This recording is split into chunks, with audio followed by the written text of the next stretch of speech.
Cette semaine, à InfoCam, une bonne nouvelle pour Bombardier de la Pocatière. La guignolée des médias arrive à grands pas. Une entrevue avec le maire de Saint-Joseph de Kamouraska. Un partenariat entre Place aux Jeunes et l'ITA. Et finalement, le rendez-vous des moustaches au cégep de la Pocatière.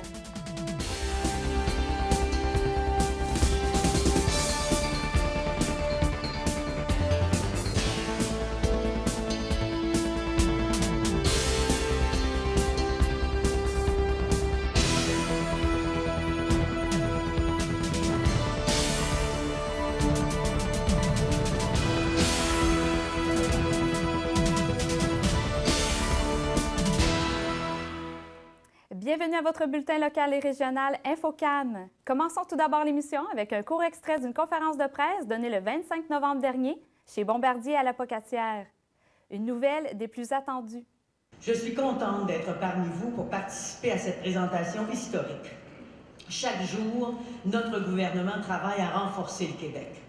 À le renforcer en créant des emplois de qualité dans toutes les régions du Québec au bénéfice des travailleuses et des travailleurs. Aujourd'hui, nous célébrons leur excellence et le savoir-faire du Québec dans des industries de pointe. Dans quelques instants, nous allons découvrir le fruit d'un travail extraordinaire effectué au cours des dernières années. Il s'agit des nouvelles voitures Azur destinées à la Société de transport de Montréal, la STM, gestionnaire du métro de Montréal. Nous soulignons en effet aujourd'hui la livraison des 9 premières voitures sur les 468 qui seront produites au total. Elles le seront en vertu d'un contrat dont l'ensemble des coûts s'élève à plus de 1,9 milliard de $, octroyé par la STM au consortium Bombardier-Alstom. Cette commande a nécessité un investissement du gouvernement de 1,5 milliard de $, soit 75% des dépenses totales. Fait important, ces voitures seront construites au Québec, principalement ici, à la Pocatière. Les retombées sont importantes, non seulement pour le Bas-Saint-Laurent, mais aussi pour la Beauce, la Montérégie et la grande région de Montréal. Dans certains, des centaines d'emplois, directs et indirects, sont liés à ce contrat, autant chez Bombardier que parmi la centaine de fournisseurs québécois qui y sont associés. Ces nouvelles voitures, issues d'un concept à la fine pointe de la technologie, offrent un confort et une capacité accrue, une meilleure sécurité, une plus grande performance et beaucoup de fiabilité. Le produit saura sans doute satisfaire les usagers du métro de Montréal qui, je peux vous le dire, attendent sa livraison avec impatience. En découvrant les nouvelles voitures, tout à l'heure, vous serez à même de constater que l'avenir de nos moyens de transport est déjà en train de s'écrire. Avec le talent de nos travailleurs, l'audace de nos entreprises, le professionnalisme de nos partenaires, c'est aujourd'hui que nous créons les transports du futur, des transports collectifs novateurs, des emplois de qualité dans toutes nos régions, des choix responsables pour notre avenir. C'est ça, bâtir un Québec plus fort, et je vous remercie d'y contribuer. La télévision communautaire du Kamouraska est fière d'annoncer sa participation à la Grande Guignolée des médias qui se tiendra le 5 décembre prochain. Nous serons sur les rues Taché, Hébert et Chapelot entre 10h et 14h pour récupérer sous, denrées et vêtements. Voici un reportage réalisé avec les personnes impliquées dans cette guignolée. Madame Leblanc, qu'est-ce que vous avez fait pour sensibiliser les jeunes à la guignolée?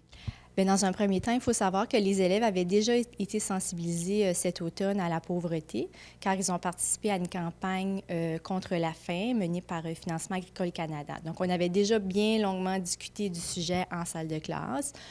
Donc, quand je suis retournée il y a quelques temps pour parler de la guignolée, les élèves comprenaient bien l'importance de donner aux autres, ceux qui avaient peut-être eu un petit peu moins de chance. Donc, on a parlé de gestes gentils à poser, donc aussi de l'importance d'agir avec les autres comme on aimerait que les autres agissent avec nous. Donc, voilà, on a simplement eu une belle discussion ensemble sur ce sujet-là. Puis, je vais aussi présenter un petit clip, un monologue interprété par Stéphane Archambault.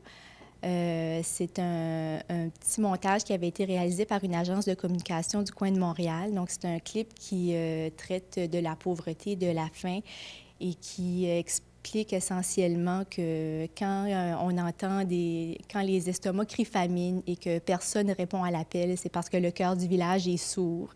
Donc, je suis partie de ça pour leur expliquer que nous, nos cœurs n'étaient pas sourds et qu'on allait généreusement redonner un petit peu de fierté aux gens de leur ville et village. Et quelle école vous avez visitée? Je me suis promenée dans le coin de Saint-Bruno, l'école Saint-Louis de Kamouraska et l'école Monseigneur-Boucher de Saint-Pascal.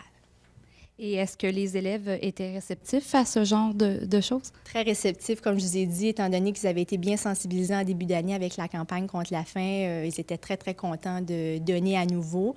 Et cette fois-ci, ils pouvaient apporter des jouets aussi. Donc, ça les a bien intéressés. Tout le monde m'a dit « Ah, j'ai sûrement un petit jouet à la maison que j'utilise plus, que je pourrais donner à un ami de Saint-Pascal, de Saint-Bruno, de Kamouraska. » La Maison de la famille, c'est des services et des activités pour l'ensemble des familles du Kamouraska. On ne fait pas de différence du statut social ou du type de famille. Ça peut être des familles traditionnelles, monoparentales, recomposées, homoparentales. Nous, on accueille toutes les familles. Et pour la guignolée, qu'est-ce que vous ramassez? Bien, nous, on ramasse des sous surtout parce qu'on remet ça à des familles qui ont des services de notre part. Fait qu'on en remet aux familles sur l'ensemble du territoire. C'est plus facile de remettre des sous pour que les gens achètent ce dont ils ont besoin parce que nous, on achète des certificats cadeaux des épiceries et des pharmacies de Saint-Alexandre, Saint-Pascal et la Pocatière. À ce moment-là, les gens peuvent acheter ce dont ils ont besoin. Et comment vous faites pour redistribuer justement ces sous? Bien, nous, on a des services à domicile, donc on connaît très bien la situation des familles. Et c'était surtout à ces familles-là à qui on en donne. Mais il y a des familles qui participent à nos activités. Puis quand nos intervenantes sentent qu'il y a une petite gêne, quand il y a des sous à sortir et tout ça, bien, on regarde avec les familles. Puis celles qu'on peut aider, on les aide. Et est-ce qu'il y a beaucoup de demandes ici au Kamouraska? Ah, mon Dieu! Je pense que si on répondait à la demande, ça prendrait 10 guignolées. Ou même 12, une par mois, pour vraiment répondre à la demande. Bien, le Centre d'accueil-partage à Saint-Pascal répond à des besoins pour des personnes qui sont dans notre milieu, des personnes de Saint-Pascal, de Kamouraska, de Saint-Germain, Sainte-Hélène et Saint-Bruno. Alors, on peut répondre aux gens des alentours qui, parfois, se retrouvent dans des situations plus difficiles. Alors, peut-être qu'ils sont en chômage, qu'on attend après ça. Peut-être qu'on a eu des dépenses supplémentaires. On doit avoir de l'aide un petit peu temporaire. Alors, surtout pour la nourriture, nous autres ici. Alors, ils se présentent ici, puis on peut les aider. Et pour la guignolée, qu'est-ce que vous ramassez? Bon, pour la guignolée, vous savez que c'est le temps de Noël. La guignolée est importante. Bon, là, on répond, nous autres, à des gens toute l'année. Mais quand il arrive Noël, les personnes y aiment bien, eux autres aussi, avoir le petit plus que nous, on aime aussi. Hein? Alors, c'est pour leur apporter un plaisir, fêter Noël comme ils le faisaient dans le temps aussi. Alors, on ramasse des denrées, bien sûr, pour les partager avec eux, pour leur rendre un Noël plus beau, puis faire une différence dans leur vie. Et à part les denrées, la nourriture, est-ce que vous ramassez d'autres choses? Bon, c'est certain que s'il y a des vêtements, on va les ramasser. Alors, les vêtements, on les envoie à l'atelier du partage qu'on a à Saint-Pascal, qui répond à un besoin de beaucoup de personnes qui s'y présentent aussi, et même des environs. Alors, les gens peuvent acheter des très bons vêtements, très bien entreposés, pour des prix minimes. On peut aussi peut-être ramasser des jouets. Alors, on les redistribue dans nos familles qui nous demandent, et ça fait plaisir, bien sûr. Et comment vous faites pour redistribuer toutes ces denrées? Bon, la façon, nous autres, qu'on privilégie, c'est que les personnes qui veulent avoir un panier de Noël doivent remplir une formule. Alors, les formules sont disponibles au CLSC, ensuite à l'atelier du partage, puis ici au Centre accueil-partage. Alors, ils remplissent, on aime que ce soit rempli, puis ils nous disent pourquoi ils veulent avoir un panier, puis voir l'évolution peut-être d'une année à l'autre aussi. Et ça nous permet d'être plus adéquats dans ce qu'on leur donne aussi, là. Alors, c'est comme ça. Avec nous autres, avec les formules qui sont remplies, bien, il y a un comité qui évalue les demandes aussi. Puis après ça, bien, on peut préparer des paniers de Noël avec tout le matériel qui est donné des gens dans le milieu. Lors des dernières élections municipales, aucun candidat n'a voulu remplacer le maire sortant de Saint-Joseph-de-Kamouraska, Tony Charret. Il a bien voulu rester pour le bien-être de la municipalité. Voici ce qu'il avait à nous dire. Monsieur Charret, pouvez-vous nous expliquer pourquoi il n'y a eu aucune candidature pour le poste de maire? Bien, en fait, à tort, la population, certaines gens, à tout le moins, croyaient que le fait que je ne me représentais pas et qu'il n'y avait pas de candidat illico facto, le maire était tenu de rester en poste. C'était une fausse croyance, puisque moi, si je le décidais, remettais ma démission et il n'y aurait plus de maire. Donc, à la première élection, qui est survenue en même temps que tous, évidemment au mois de novembre, les gens croyaient à tort cet adage qui est fausse, effectivement. Une communauté quand même assez jeune.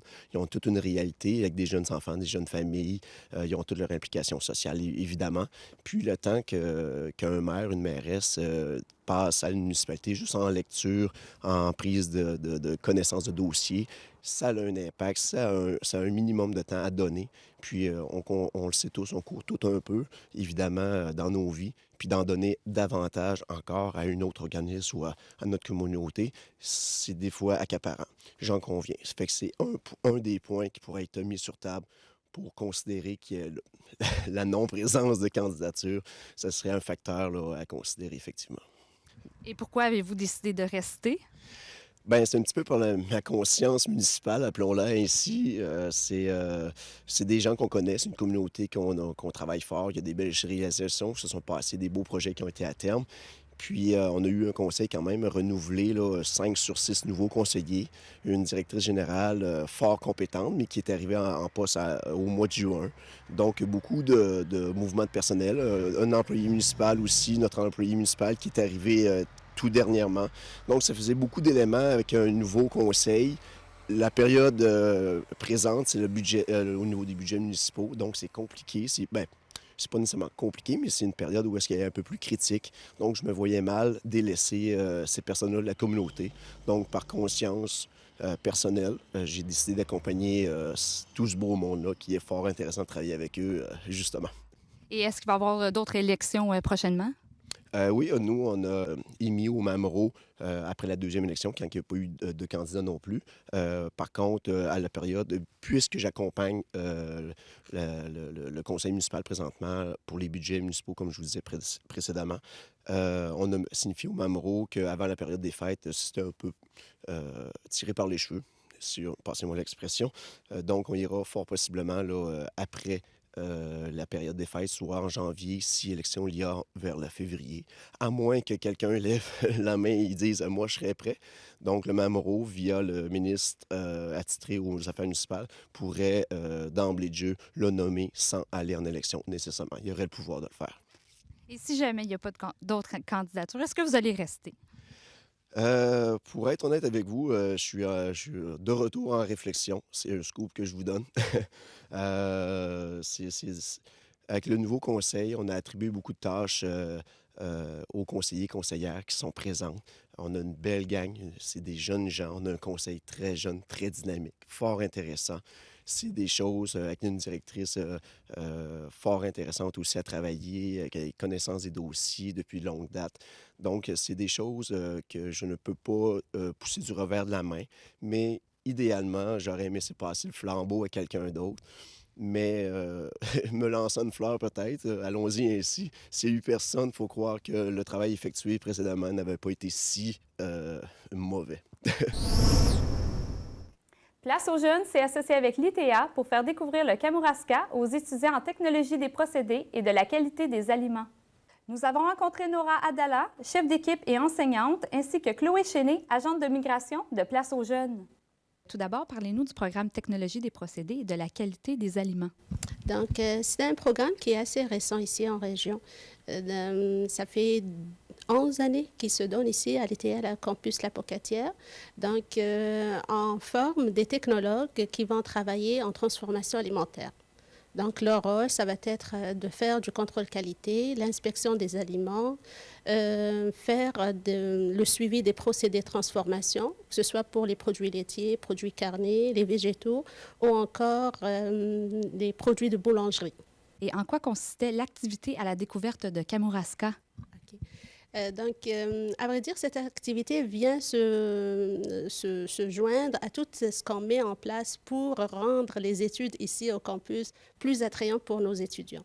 On a ce qu'on appelle l'alternance travail-études, qui est on va dire, notre activité vendeur du programme. Donc, par l'alternance travail-études, on permet aux étudiants de faire un employé d'un jour. On fait aussi beaucoup de visites et de conférences dans le milieu industriel. Donc, on va visiter les industriels ou encore on les fait venir pour donner des conférences. Puis, j'ai pensé à faire ça parce que c'est un programme qui accueille quand même pas mal d'étudiants qui viennent d'un peu partout d'ici de Québec, mais aussi du niveau international.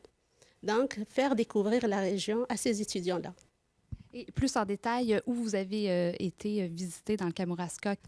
Donc, cette année, c'est notre deuxième édition. Donc, l'année passée, on a été ici à la Pocatière, à Kamouraska, à Saint-Denis. Et je vous dis que ça vient comme une suite à toutes les sorties que les étudiants font dans un cours qui s'intitule « Analyse de la profession », où on fait beaucoup de visites pour leur faire connaître toutes les possibilités d'emploi ici en région ou au niveau Québec, donc plus large. Cette année, je pense que Chloé va vous parler, c'était Saint-Gabriel, la Pocatière, c'était pas mal ça. Puis c'est vraiment des entreprises que les étudiants n'ont pas visitées dans le cadre de leurs cours. Quel a été l'apport de Place aux jeunes dans cette activité? Alors, l'apport de Place aux jeunes dans l'activité des visites avec l'ITA et le programme TPQA a été en fait de ficeler le tout. On avait des demandes et des envies de la part des personnes qui gèrent le programme TPQA. Puis, moi, avec les connaissances que Place aux jeunes a dans le milieu, on a pu s'orienter vers ce qui pouvait le plus intéresser les étudiants. Il y a des choses qui ont été faites l'an dernier, qu'on a repris ou qu'on a changé un petit peu. Donc, cette année, on est allé surtout rencontrer quelqu'un à Saint-Gabriel par rapport au projet de verger et pommettes qui a été lancé il y a quelques années pour aller voir un petit peu l'apport qu'une communauté peut faire au niveau agroalimentaire dans son milieu. Donc, je pense qu'en ça a vraiment été un plus de voir que des citoyens, une communauté peut mettre en place des choses au niveau agroalimentaire et puis toute l'évolution qu'il y a eu dans ce projet puis qui va continuer à avoir aussi. Et est-ce que vous étiez sur le terrain avec eux? Oui, on a été sur le terrain avec les jeunes du programme de première année de TPQA. Donc, on a rencontré l'agente de développement et la maraîchère Diane Lavoie qui a parti ce projet de verger et pommettes. On a été voir les vergers, on en a parlé. Monsieur Wassef Benounis a pu apporter aussi, lui, les connaissances qu'il avait dans ce domaine-là. Donc, ça a été quelque chose d'assez enrichissant. Et puis aussi, je pense que ça se fait un peu réciproquement de voir des jeunes arriver à Saint-Gabriel. Je pense que pour le milieu de Saint-Gabriel, voir qu'il y a un intérêt vraiment au niveau de ce projet-là, c'est aussi quelque chose de très bénéfique pour la communauté. Et puis aussi, ce qui va être à faire et à développer, c'est la rencontre avec des intervenants au niveau entrepreneurial, donc avec le CLD, SADC. On a vraiment envie que les jeunes aient un contact direct avec ces organismes-là pour qu'ils puissent voir un petit peu les projets qui peuvent être faits dans la région. Et le but de ces activités, ça sert à quoi? Alors, ça sert à montrer qu'il y a vraiment un lien qui est fait entre le milieu et le milieu communautaire, le milieu des municipalités et l'enseignement. Donc, vraiment pour que chacun ait de l'information et d'un côté et de l'autre. Montrer aux étudiants aussi que ce n'est pas forcément que dans les grands centres qu'il y a des choses formidables qui se passent au niveau développement, au niveau surtout en agroalimentaire. Hein. On sait que la région est très forte et ne cesse de continuer à grossir. Donc, avec le CDBQ, avec tout ce qui existe dans le milieu, on veut vraiment montrer qu'il y a des liens à faire et puis qu'il y a de l'intérêt pour des jeunes à ce qu'ils restent dans la région. Qu'est-ce que tu as appris de cette expérience? Ça a été une expérience vraiment enrichissante. Moi, déjà, en tant qu'étudiante étrangère, ça m'a permis de découvrir la région. Puis justement, de voir, on pense beaucoup aux places Montréal, Québec, tout ça pour le futur. Puis finalement, on voit que dans la région, ça bouge, qu'il y a des projets qui se font. Puis c'est quand même un défi qu'on sent à soi-même, de vivre loin de sa famille, tout ça. Puis je suis vraiment contente, puis j'ai vraiment été très bien intégrée, tout ça. Donc, Est-ce que tu penses rester ici? C'est dans les projets, oui, futurs, mais ça sera encore à décider. Mais normalement, oui, c'est dans mes projets. Les étudiants du programme technique en informatique au Cégep de la Pocatière ont invité la population au rendez-vous des moustaches. Nous avons rencontré Stéphane Damour, enseignant en informatique, afin d'en savoir un peu plus sur cet événement. Monsieur Damour, parlez-nous de l'activité qui se passe aujourd'hui au Cégep de la Pocatière. Bien, c'est une activité qui regroupe en fait 2 volets. Donc, le Movember, que les gens connaissent bien pour ramasser des sous pour le cancer de la prostate et la détresse psychologique chez les hommes. Et aussi, ça nous permet de présenter des jeux vidéo qui sont développés ici même au Cégep de la Pocatière par les élèves du département d'informatique. Et est-ce qu'on retrouve aussi d'autres activités aujourd'hui? Bien oui, on a un peu notre clou du spectacle, c'est que les gens qui le souhaitent peuvent venir faire teindre leur moustache par une styliste, une coiffeuse, Julie, du salon en coiffure de la Pocatière, qui nous offre même gratuitement les produits pour faire les transformations. Et est-ce que c'est votre première année pour ce genre d'activité? En fait, c'est la 2e année. Fait qu'on répète, on avait débuté ce projet-là l'année passée. Puis comme on a eu un bon succès, ça a été agréable pour les gens, on a décidé de répéter l'expérience cette année en essayant d'attirer encore plus de gens si possible. Combien vous avez ramassé l'année passée? L'année passée, on a quand même ramassé un gros montant. C'est 1 400 $. Fait que pour des élèves, pour un truc qui a commencé un peu, peut-être même à la blague, ça a fini par donner quand même quelque chose de pas pire. Et qui a initié ce projet? C'est un peu conjoint avec des élèves. Ce qui est arrivé, c'est que l'année passée, les élèves sont venus me voir et m'ont dit « Écoute, on se fait une équipe pour le Movember. Est-ce que ça te tente de participer avec nous autres? » J'ai dit « OK, bon, on y va. » Puis par la même occasion, bien, ça faisait quelques années que je me cherchais un moyen de présenter des projets réalisés au Cégep, vu qu'on a des trucs vraiment bien faits par les élèves, des jeux très jouables. Fait que je me suis dit pourquoi pas combiner les deux activités. Fait que de fil en aiguille, en parlant avec des gens aussi au Cégep, les gens des communications notamment, on a grossi un peu l'activité. Puis il y a une personne qui nous est arrivée avec l'idée de faire teindre les moustaches, là, que ça pourrait être amusant et une bonne idée. Fait qu'on a rajouté la teinture de moustache grâce justement à Julie. C'est sa 2e année, elle aussi. C'est comme ça que l'activité est née. Et pourquoi c'est important pour vous de sensibiliser les jeunes à ces 2 maladies? Bien, en fait, le cancer de la prostate, c'est une maladie qui est extrêmement répandue chez l'homme. Ils disent que quelque chose comme 90 % des hommes, à un moment ou un autre de leur vie, vont avoir des cellules cancéreuses dans leur prostate, ce qui est quand même énorme. Il y a aussi beaucoup de recherches qui doivent être faites parce qu'il y a beaucoup de cas de cancer de prostate aussi qui, curieusement, sont traités alors qu'ils ne devraient pas l'être. Fait qu'être capable de tracer la ligne dans qu'est-ce qui doit être traité, qu'est-ce qui ne devrait pas l'être, bien, ça prend des sous pour être capable d'avoir des gens qui vont faire de la recherche là-dessus. Puis il y a aussi le volet détresse psychologique chez l'homme qui est important de traiter parce que souvent, un homme qui va avoir un diagnostic de cancer ou de maladie grave va avoir plutôt tendance à s'isoler. Puis il y a justement les problèmes de détresse qui s'additionnent aux problèmes de la maladie physique comme telle. Puis il y a plus peu ou pas de ressources là, à l'heure actuelle pour les hommes pour régler ce genre de problème-là. Mais pourquoi ces 2 maladies-là? Pourquoi vous avez conjointement mis le cancer de la prostate et les problèmes mentaux des hommes? Bien, je dirais que ça arrivait un peu par hasard. J'ai pas de raison, je dirais, personnelle comme telle de m'associer à ces causes-là. Heureusement, je suis bien content. Mais sauf que ça touche particulièrement les hommes. Fait que sans faire de lien comme tel ou par rapport aux femmes, tu sais, il y a beaucoup d'efforts qui est mis pour le cancer du sein, des trucs comme ça. Puis quand on a vu cette cause arriver, tiens, quelque chose spécifiquement pour les hommes, tiens, pourquoi pas? On va essayer, on va adhérer à cette cause-là, puis on va participer. Là. Et est-ce que vous sentez que les jeunes sont réceptifs à ce genre d'activité? Tout à fait. Tout à fait. Ça n'a pas été difficile de faire embarquer les élèves. C'est de façon spontanée. Je vous dirais que la plupart des élèves qui peuvent être présents le sont. Là, présentement, on a les 3e années. Les 2e années sont en classe. Ça devrait arriver sous peu, là, mais à peu près tout le monde souhaitait participer à cet événement-là. Tout d'abord, les gars, pourquoi c'est important pour vous de participer à un tel événement? Bien, tout d'abord, ça nous permet de faire découvrir ce qu'on fait au courant de l'année. Des fois, le monde y pense qu'en informatique, on est juste assis à jouer à des jeux. Mais non, on les fait aussi. Donc, ça permet aussi de faire découvrir au monde ce qu'on a fait pendant les 3 derniers mois, pourquoi on reste au cégep dans les petites heures du matin, puis tout ça. Puis en même temps, bien, on le fait avec le Movember, donc ça permet de sensibiliser le monde à cette cause-là, puis de ramasser un peu de fonds par le fait même. Techniquement, vu en informatique, on est en majorité des gars, donc le Movember s'imposait un peu. Donc c'est ça, c'était la thématique. C'est des causes qui vous touchent, le cancer de la prostate et les problèmes mentaux chez les hommes? En fait, oui, personnellement, moi, dans ma famille, j'en ai pas vraiment, mais veux pas, en tant être solidaire avec les autres personnes, essayer d'un peu comprendre aussi comment la maladie fonctionne, ramasser des fonds et essayer de vaincre ces maladies-là, c'est quelque chose qui nous tient à cœur, ouais. L'École des Trois-Maisons vous propose un événement spécial pour la période du temps des fêtes. Nous avons rencontré Peggy Bélanger, soprano et directrice de l'Octuor. Veuillez prendre note que la date de l'événement a été changée au 21 décembre, 20h. Madame Bélanger, parlez-nous de l'événement qui s'en vient pour le temps des fêtes à la Pocatière. Oui, alors l'événement qui aura lieu ici à la chapelle du Collège Sainte-Anne de la Pocatière est un concert de l'Octuor des Trois Maisons. Donc, ce sera un concert de Noël, bien sûr. On peut s'imaginer, un 22 décembre en après-midi, donc avec 8 chanteurs et du répertoire connu et un peu moins connu, mais du beau répertoire pour assez complexe à interpréter parce qu'on a de bons éléments dans l'Octuor qui ont la capacité de bien rendre cette musique-là. Et quelles chansons qu'on peut retrouver?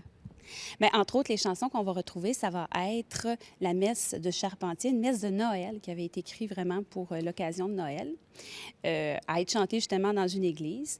Et il va y avoir aussi Venez divin Messie. Il va y avoir, entre autres, We Wish You a Merry Christmas. Donc, on va aller jusque-là dans l'histoire de la musique. Donc, on commence justement avec la musique baroque et on évolue en passant par la musique romantique aussi avec Sainte Nuit, en allemand, en langue originale, Stille Nacht, qui a été composée justement par Gruber. Et parlez-nous un peu des chanteurs. Qui sont-ils? Bien, les chanteurs, ce sont 8 excellents chanteurs que je considère les chanteurs de meilleur niveau dans la région ici. Il y a 2 sopranos, 2 altos, 2 ténors et 2 basses. Donc, c'est 2 par voix. Et si on est intéressé à ce concert de Noël, où on peut se procurer des billets? Bien, en fait, les billets sont disponibles à l'École de musique parce que cet ensemble, justement, est chapeauté et dirigé par l'École de musique des Trois Maisons. Donc, les billets sont disponibles à l'École de musique des Trois Maisons. Et à quel coût? Le coût est de 15 $. En terminant, le ministre de la Culture et des Communications, Makakoto, a annoncé l'attribution d'une aide financière de 4 690 800 $ aux différents médias communautaires à travers le Québec pour l'année 2013-2014. Pour ce qui est du Bas-Saint-Laurent, une somme de 226 804 $ sera accordée. C'est ainsi que se termine le bulletin local et régional InfoCam. Merci d'avoir été avec nous et j'espère vous voir en grand nombre pour la guignolée des médias. À la semaine prochaine!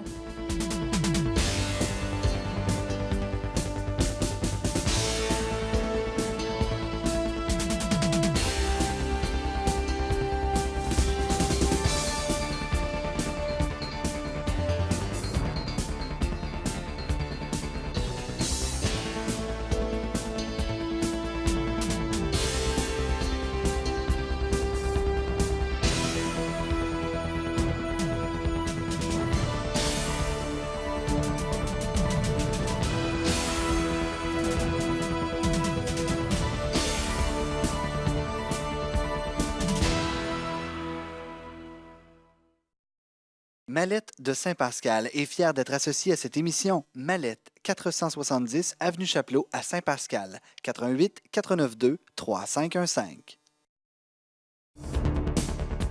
Pour nous faire part d'une nouvelle, des images ou suggestions de reportages, par téléphone le 88 492 2711, par télécopieur le 88 492 7498, par courriel à presse@commercial-tvck.org